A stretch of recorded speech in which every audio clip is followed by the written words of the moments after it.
من آمن منہم باللہ والیوم الآخر، ان میں سے جو بھی تجھے اللہ وحدہ لا شریک مان لیں اور قیامت کے دن تیرے حضور پیشی کا اقرار کر لیں، ان کے لیے میری یہ دعا ہے، ان کے لیے یہ امن بھی ہو اور ان کے لیے یہ رزق بھی ہو۔ قال ومن کفر فأمتعه قلیلا ثم اضطره الى عذاب النار۔ مالک نے اپنے بندے، پیارے بندے، جلیل القدر بندے جناب ابراہیم کو فرمایا، ابراہیم تمہاری دعا تو منظور کر لی گئی ہے، لیکن جس نے میرا انکار کر دیا، مجھ سے ملاقات کا انکار کیا، فَأُمَتِّعُهُ قَلِيلًا، ایسے لوگوں کو میں دنیا داری کے اعتبار سے جہاں دنیا میں نے انہیں پیدا کیا ہے، انہیں ضرور دنیا کا نفع اور فائدہ دیتا رہوں گا، لیکن اگر وہ اپنے اس کفر پر قائم رہے،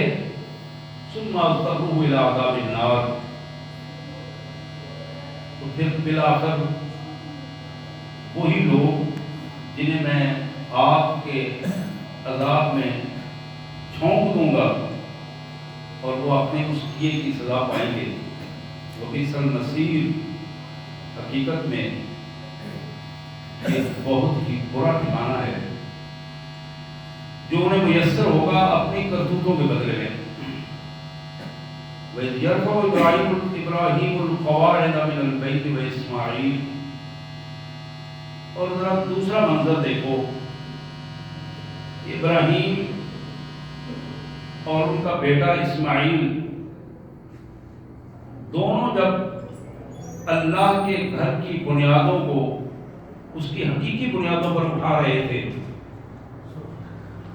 تو ساتھ ہی یہ عرض کر رہے تھے، ربنا تقبل منا، اے ہمارے پالنے والے، ہمارے مالک، ہماری ان بخشوں کو قبول فرما، انک انت السمیع العلیم، حقیقت تو یہی ہے کہ صرف تو ہی تو ہے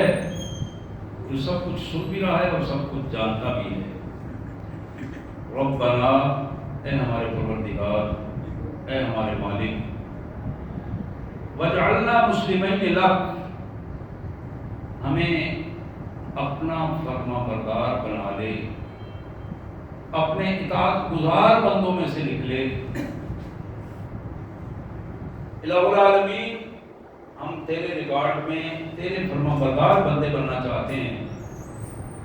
وَمِن ذُرِّيَّتِنَا أُمَّةً مُسْلِمَةً لَكَ، اور ہماری یہ دعا بھی ہے کہ ہماری اولاد میں سے ایک ایسی اپنی فرما بردار امت پیدا کر دے جو سوائے تیرے کسی اور کے حضور سجدہ ریز ہونے والی نہ ہو، ایسی امت جو اپنے آپ کو تیرے قوانین کے حوالے کر دے۔ اور پھر یہ بھی دعا کی، مالک وَأَرِنَا مَنَاسِكَنَا، ہمیں عبادات کے سارے طریقے تو ہی سکھا، ہم کچھ نہیں جانتے، جس طرح تو پسند کرتا ہے، تو چاہتا ہے، ہمیں وہ سکھا تھا کہ ہم اسی طرح ایک ایک عمل اور ایک ایک کیفیت کو تیری مرضی کے مطابق ڈھال دیں۔ وَتُبْ عَلَيْنَا، یہ دعا کا آخری لفظ ہے، وَتُبْ عَلَيْنَا، مالک ہم سے اپنا رابطہ نہ توڑنا، ہمیں اپنے رابطے میں رکھنا، ہم پر خصوصی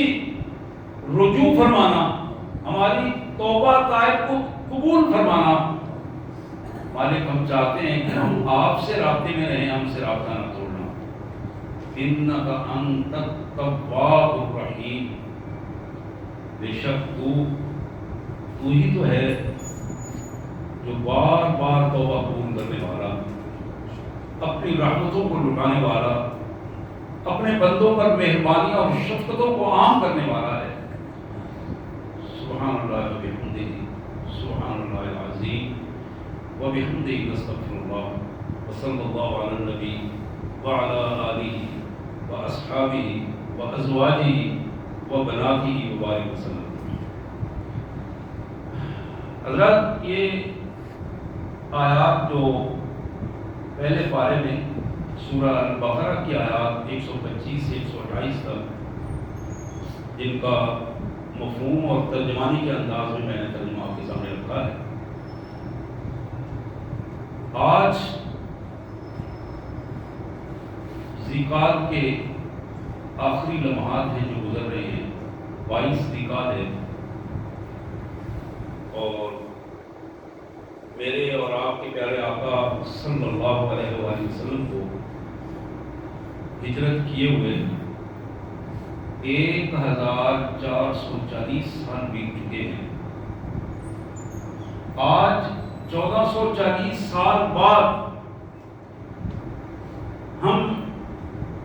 اللہ وحدہ لا شریک کو اس کی حاکمیت کے ساتھ تسلیم کرنے والے اس کے بندے اپنی خامیوں، گستاخیوں، ہزاروں اور ڈھیروں غلطیوں اور نافرمانیوں کے باوجود اس کا اعتراف کرتے ہوئے کہ ہم اسی کے بندے ہیں، اسی کو وحدہ لا شریک مانتے ہیں، اور اس کے پیارے رسول، پیارے نبی رحمت للعالمین جناب خاتم الانبیاء صلی اللہ علیہ وآلہ وسلم کے اطاعت گزار بننے کی کوشش میں آج ہم اسی کیفیت میں یہاں موجود ہیں۔ یہی وہ انداز ہے جو ان ایام میں، ان دنوں میں پوری دنیا سے اکٹھے ہونے والے حجاج کرام، مجموعی طور پر 1.25 لاکھ کے قریب پاکستان سے جانے والے حجاج کرام اور مختلف علاقوں سے، شاید دنیا کا کوئی ایسا ملک ہوگا جس کی نمائندگی اس بڑی عبادت میں، جو بڑی مشقت والی، بڑی پیاری اور بڑی پرکشش عبادت ہے، اس میں اس کی نمائندگی نہ ہو۔ میرا اندازہ یہ ہے کہ تقریباً ہر ملک سے کسی نہ کسی سطح پر ضرور نمائندگی ہے، اور اپنی زبان میں مختلف زبانیں بولنے والے، مختلف لباس رکھنے والے،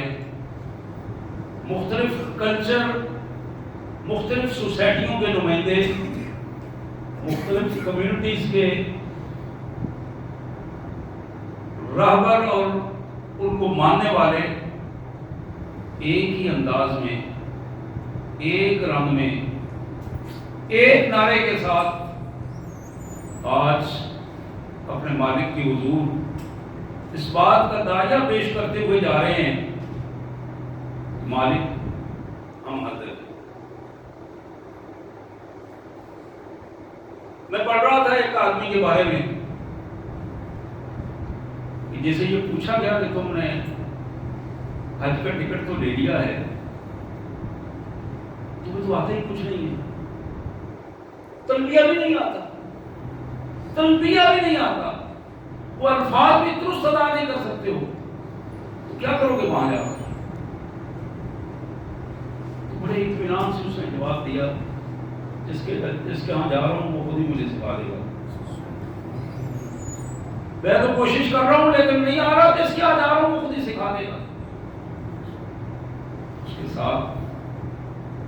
والے اس کا اظہار کر رہے تھے کہ جب وہ بندہ حرم میں داخل ہو کر پہلی نظر کعبۃ اللہ پہ اس کی پڑی تو چیخ ماری اس نے، اور روتے ہوئے کہا میں آ گیا ہوں مالک، مالک میں آ گیا ہوں، میرے مالک میں آ گیا ہوں۔ اب یہ وہ انداز ہے جو کہنے والا اور دیکھنے والا اسے محسوس کر سکتا ہے درست انداز میں۔ آنکھوں سے آنسو بہ گئے ہیں، کعبۃ اللہ کو دیکھ رہا ہے،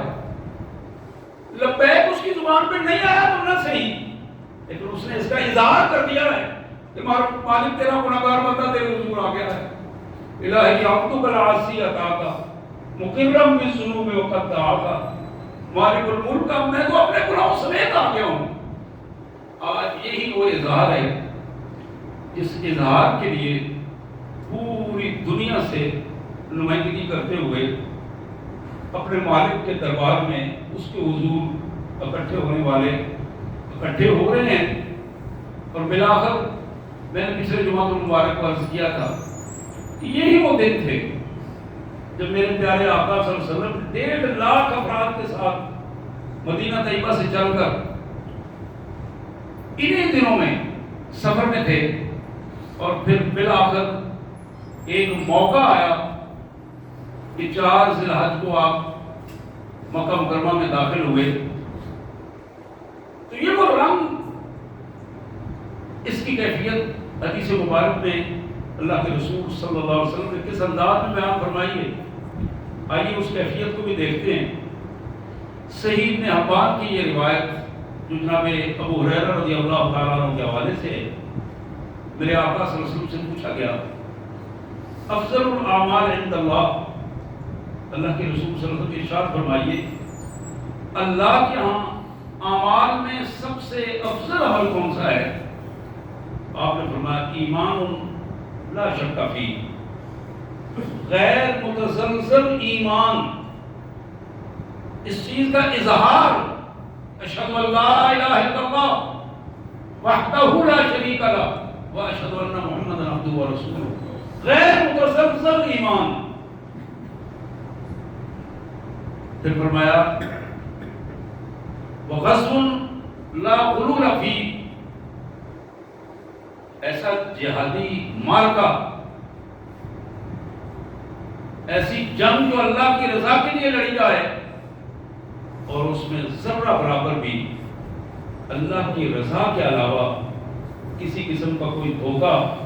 کسی قسم کی کوئی نافرمانی کی پوزیشن، کسی قسم کی کوئی بے ایمانی کی کیفیت نہ ہو، وغزو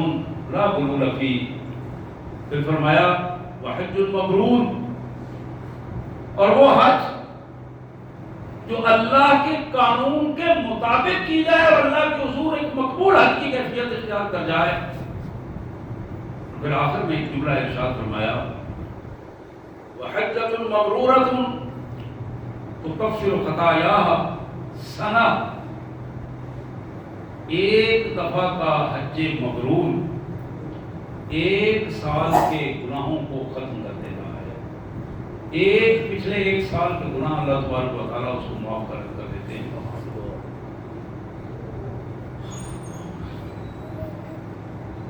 موجم طبرانی کی ایک حدیث جناب حسن بن علی، امام حسن بن علی رضی اللہ تعالی عنہ، شبیہ نبوت نبی رحمت صلی اللہ علیہ وسلم کی شکل و صورت رکھنے والے آپ کے نواسے جناب حسن بن علی کہتے ہیں جاء رجل الی النبی صلی اللہ علیہ وسلم، تو ہم بیٹھے تھے کہ نبی رحمت صلی اللہ علیہ وسلم کے پاس ایک آدمی آیا، فقال انی جبار و انی ضعیف، اللہ کے پیارے رسول صلی اللہ علیہ وسلم تھوڑا سا کم ہمت اور تھوڑا سا سست ہوں اور کمزور بھی ہوں، جہاد پہ نہیں جا سکا اپنی کم ہمتی اور سستی اور کمزوری کی وجہ سے۔ فقال هلم الى جہاد لا شوکت فی الحج، آپ نے فرمایا میرے بھائی اگر تم جہاد کے اس مارکے میں نہیں جا سکے جہاں خون بہتا ہوا تمہیں نظر آئے اور اس مشکل ترین میدان میں اپنے آپ کو تم نہیں لے جا سکے، تو آؤ ہلوما، آؤ ایک ایسے جہاد کی طرف میں تمہیں دعوت دیتا ہوں لا شوکت فی، جس میں تمہیں ایک کانٹا بھی چبھنے کا کوئی امکان نہیں ہے، امن والا جہاد ہے۔ تم اگر اپنے آپ کو کمزور سمجھتے ہو تو آؤ اس جہاد میں اپنے آپ کو لے آؤ، اور اس کا دوسرا نام حج ہے۔ نبی محترم صلی اللہ علیہ وسلم کی دوسری حدیث جو مستدرک حاکم میں، اس کے الفاظ اس طرح ہیں جہاد الکبیر والضعیف والمرأ الحج والعمرہ۔ میرے آقا صلی اللہ علیہ وسلم نے فرمایا کہ بوڑھے عمر رسیدہ افراد، کمزور افراد، معذور افراد اور خواتین، ان کا جہاد یہ ہے کہ یہ اپنی پوری صلاحیتیں لگا کر حج اور عمرہ کو اللہ کی رضا کے لیے خالص کر دیں، وہاں اپنے آپ کو لے چلیں۔ اللہ تبارک و تعالیٰ جہاں حج اور عمرہ میں انہیں اجر دے گا، وہاں یہ جہاد کی نیت کریں گے تو اللہ تعالیٰ ان کو جہاد کا اجر بھی وہاں عطا فرما دے گا اس نیت کے بدلے میں۔ مسند احمد کی ایک روایت ترغیب و ترہیب کے حوالے سے جناب جابر بن عبداللہ رضی اللہ تعالیٰ عنہ کے الفاظ کہ میرے آقا صلی اللہ علیہ وسلم نے فرمایا الحج المبرور لیس له جزاء الا الجنہ قیل وما بره یا رسول اللہ قال اطعام الطعام وطیب الکلام وافشاء السلام او کما قال نبی صلی اللہ علیہ وسلم۔ جناب جابر بن عبداللہ کہتے ہیں رضی اللہ تعالیٰ عنہ کہ میرے آقا صلی اللہ علیہ وسلم نے ارشاد فرمایا حج مبرور وہ حج جو اللہ کے حکم کے مطابق اور محمد الرسول اللہ صلی اللہ علیہ وسلم کے طریقے کے مطابق ادا کیا جائے، اس حج کو جو خالص اللہ کی رضا کے لیے ادا کیا جائے، سوائے جنت کے راستے میں کوئی رکاوٹ نہیں ہے، یہی اس کا اجر اور اس کی جزا یہ ہے۔ اللہ تبارک و تعالیٰ اس حاجی کی اگر کوئی موت آ جاتی ہے اللہ تعالیٰ اس کو سیدھا جنت میں ڈالے۔ قیل وما بره، سوال کیا گیا کہ اللہ کے رسول صلی اللہ علیہ وسلم اس کو اور زیادہ عمدہ کس طرح بنایا جا سکتا ہے، اس حج مبرور کو اور زیادہ خوبصورت کس طرح بنایا جا سکتا ہے؟ وہ کون سی بنیادیں ہیں؟ آپ نے 3 چیزیں ارشاد فرمائی۔ اطعام الطعام، اس حج کے سفر میں لوگوں کے لیے زیادہ سے زیادہ کھانے پینے کا بندوبست کرو، دوسروں کو کھانا کھلانا۔ وطیب الکلام، اس مشقت والے سفر میں، اس پورے اجتحام کے سفر میں جہاں مختلف زبان بولنے والے مختلف لوگ مختلف علاقوں سے مختلف عمروں کے لوگ، وہاں اپنی زبان کو نرم رکھو، ہمیشہ مؤدب رکھو، پیار والی زبان، اخلاق والی زبان استعمال کرو، اپنے کندھوں کو نرم رکھو۔ وافشاء السلام، اور تم جانتے ہو یا نہیں جانتے ہو، تمہیں یہ بات ضرور معلوم ہے کہ یہاں آنے والے سارے مسلمان ہیں، جاننے نہ جاننے کی کوئی شک نہیں ہے، زیادہ سے زیادہ سلام کو عام کرو، اپنی طرف سے سلامتی کا پیغام دو۔ پاکستان سے آئے ہو انہیں بتاؤ کہ پاکستان میں رہنے والے مسلمان تمہارے لیے امن اور سلامتی کا پیغام ہے۔ امریکہ سے آئے ہو، رشیا سے آئے ہو، برطانیہ سے آئے ہو، کینیڈا سے آئے ہو، بھارت سے آئے ہو، وہاں یہ پیغام پہنچے کہ جہاں جس کمیونٹی سے، جس آبادی سے، جس سوسائٹی سے تعلق رکھنے والا شخص یہاں موجود ہے، وہ اپنے ان لوگوں کی طرف سے اپنے ان دنیا میں رہنے والے بھائیوں کے لیے امن اور سلامتی کا پیغام لے کر آیا ہے۔ افشاء السلام، سلامتی کے پیغام کو عام کرو اور لوگوں تک یہ پیغام پہنچاؤ۔ حضرات، ایک قوم دوسری قوم کو کھانا کھلائے، پانی پلائے، ایک ملک کے لوگ دوسرے ملک کے لوگوں کے لیے دعوتوں کا بندوبست کریں، مختلف زبان بولنے والے، مختلف لباس رکھنے والے لوگ اپنوں سے زیادہ دوسروں کا خیال رکھیں، یہ وہ پہلو ہے جو ان کے حج کو 4 چاند لگا دیتا ہے۔ یہ وہ چیز ہے جو حج کو حج مبرور سے بھی زیادہ اللہ کے ہاں مقبولیت کا شرف عطا کرتی ہے۔ حقیقت یہ ہے جہاں انسان مشقت کی وجہ سے ذہنی طور پر بکھر جائے، مشقت کی وجہ سے جسمانی تھکاوٹ کا شکار ہو، مسلسل چل کر انسان پریشانی کے عمل میں ہو، اور وہاں وہ صبر کرے،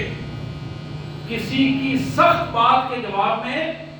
سخت بات نہیں بلکہ نرمی اور مسکراہٹ کا تبادلہ دے، یہ وہ کیفیت ہے جس کو اللہ کے رسول صلی اللہ علیہ وسلم نے بڑے اجر کا باعث بتایا ہے۔ یہ وہ کیفیت ہے، بلکہ میں تو یہ حدیث مبارک جب لکھ رہا تھا تو میرے ذہن میں یہ بات آ رہی تھی یہی وہ تینوں چیزیں ہیں جو بندہ مومن کی زندگی کا ترا امتیاز ہے. وہ روپ میں رہنے والا ہو یا پاکستان کی کسی کونے میں رہنے والا ہو، اگر وہ ان تین چیزوں پر عمل کرتا ہے،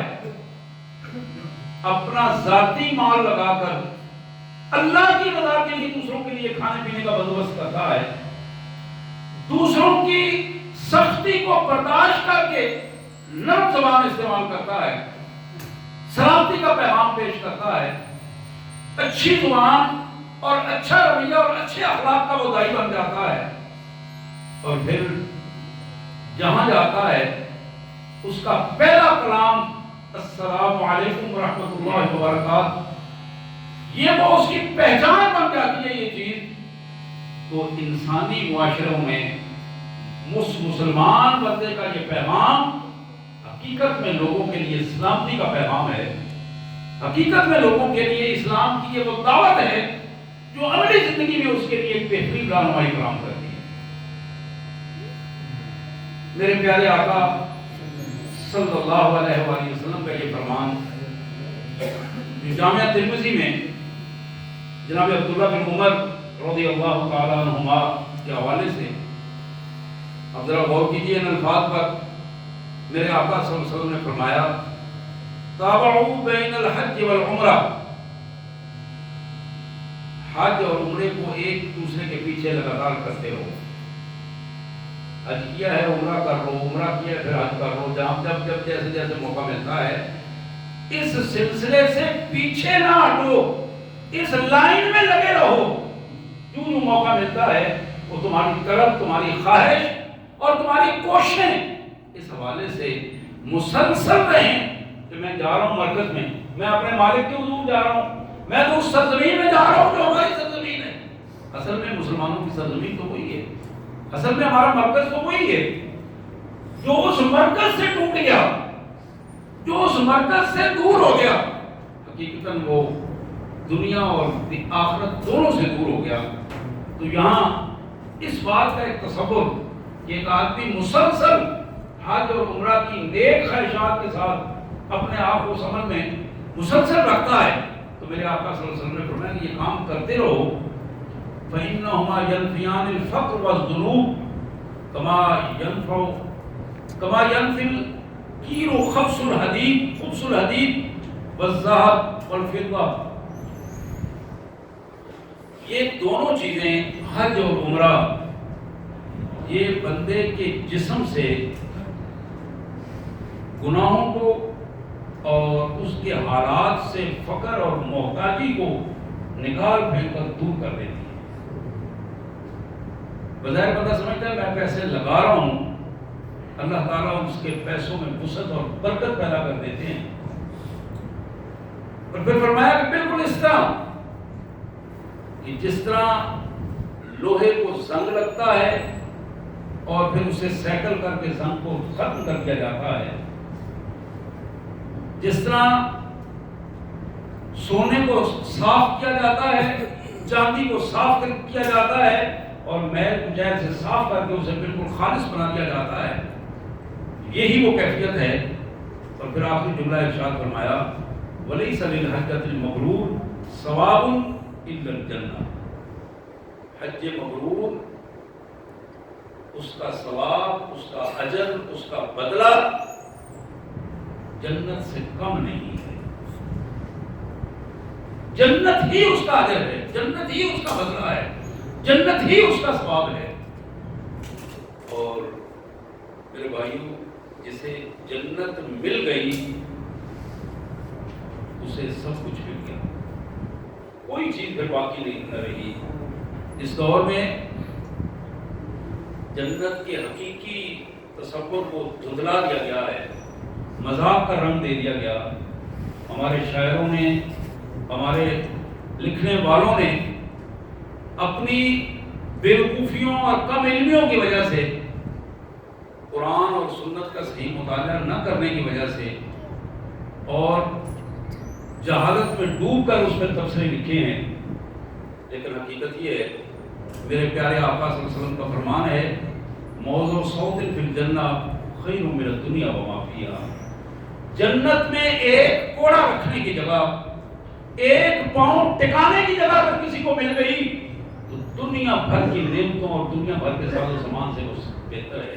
اور یہی حقیقت ہے جو میرے آقا صلی اللہ علیہ وسلم نے ارشاد فرمائی. ایک اور رنگ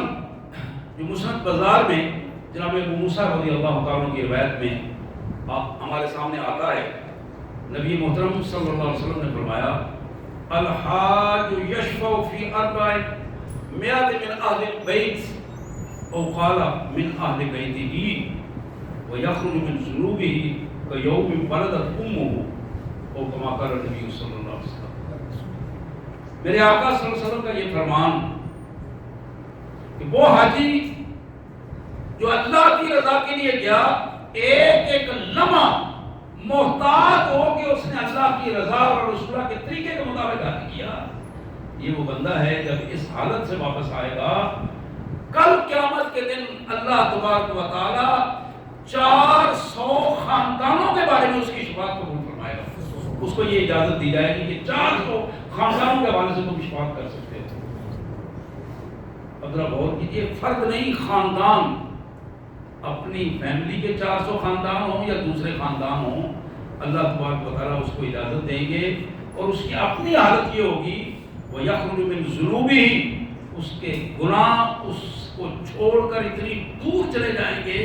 گویا آج اس کی حالت یہ ہے جس طرح اس کائنات میں اس کی والدہ نے آج ہی اسے جانا.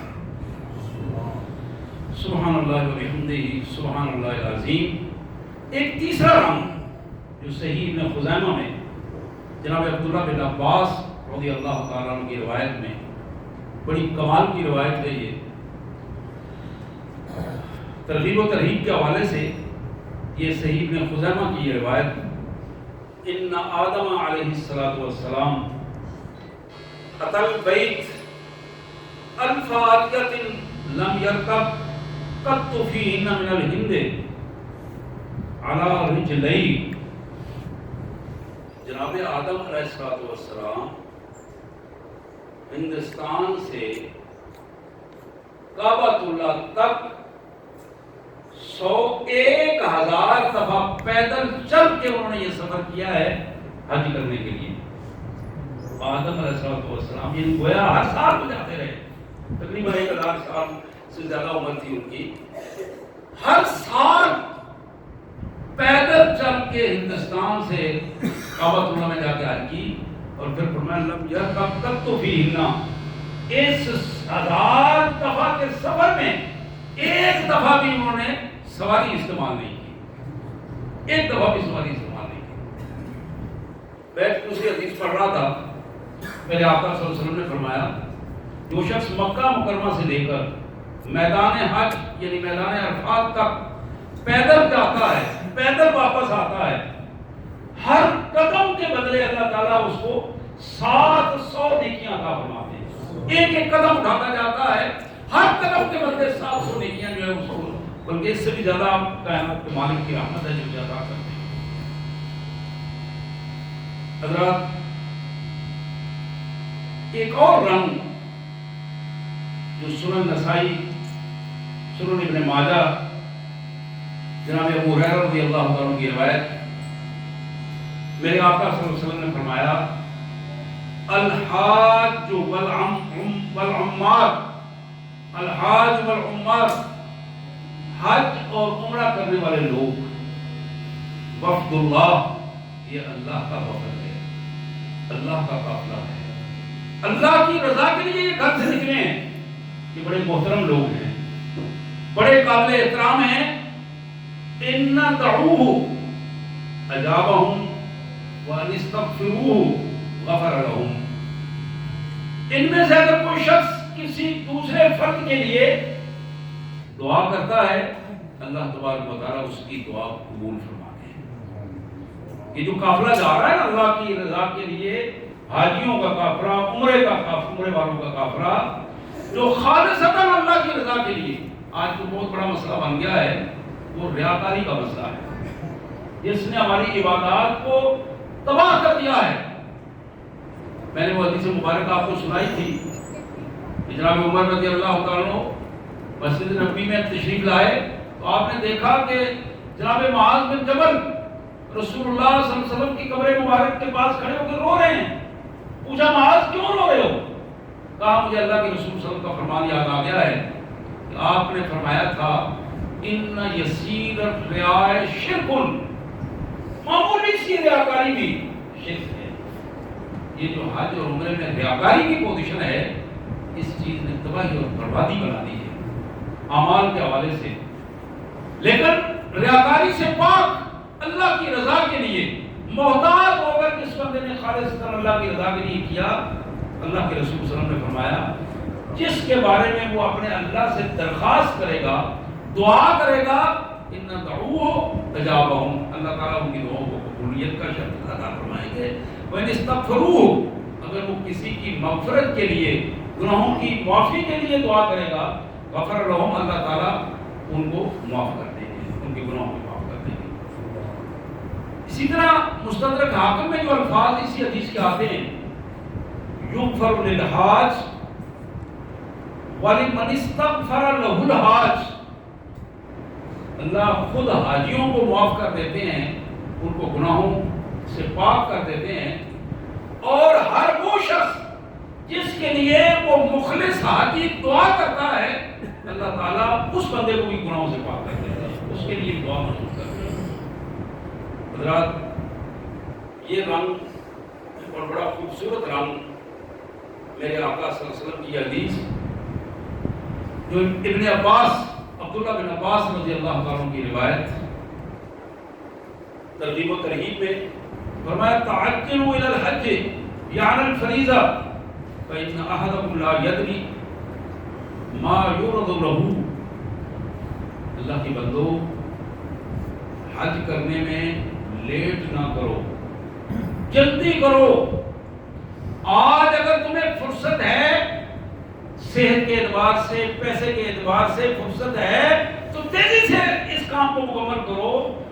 ممکن ہے کل اس کے راستے میں کوئی رکاوٹ آ جائے اور تم وہ کام نہ کر سکو. صحت کی رکاوٹ آ جائے یا مال و دولت کی رکاوٹ آ جائے. آج اللہ نے تمہیں فرصت دی ہے تو پھر دنیا میں کسی چیز کو پھر مت دیکھو، پہلے اس فرض کو ادا کرو. یہ آخری حدیث جو میں آپ کے سامنے رکھ رہا ہوں، آپ ذرا اس حوالے سے بھی دیکھیے کہ بخاری اور مسلم کی حدیث ہے. جناب عبداللہ بن عباس رضی اللہ عنہ کی ہی روایت ہے. قال بینما رجل واقف مع رسول اللہ صلی اللہ علیہ وسلم، ایک آدمی حج کے سفر میں نبی محترم صلی اللہ علیہ وسلم کے ساتھ ہی سفر کر رہا تھا، آپ کے ساتھ ہی ٹھہرا ہوا تھا.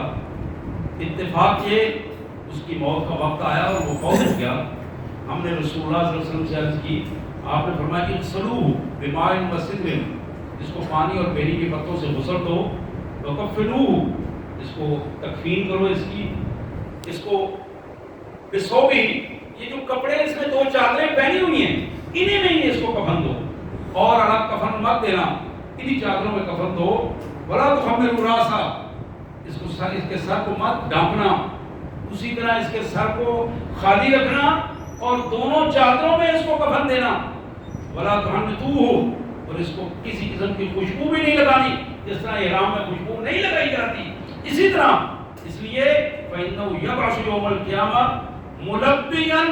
کل جب قیامت کے دن یہ اٹھے گا تو یہ تلبیہ پڑھتا ہوا اٹھے گا، لبیک اللہم لبیک، تلبیہ کی صورت میں اٹھے گا. اور یہ اسی کیفیت میں اللہ کے یہاں اللہ کے اس وفد اور حجاج کے اس قافلے میں سے اٹھے گا. اللہ سے دعا ہے اللہ سبحانہ و تعالیٰ اس فریضے کی ادائیگی کو ہمارے لیے آسان بنائے اور ہمیں اس کے لیے کوشاں رہنے کی توفیق عطا فرمائے. وآخر دعوانا الحمدللہ رب العالمین.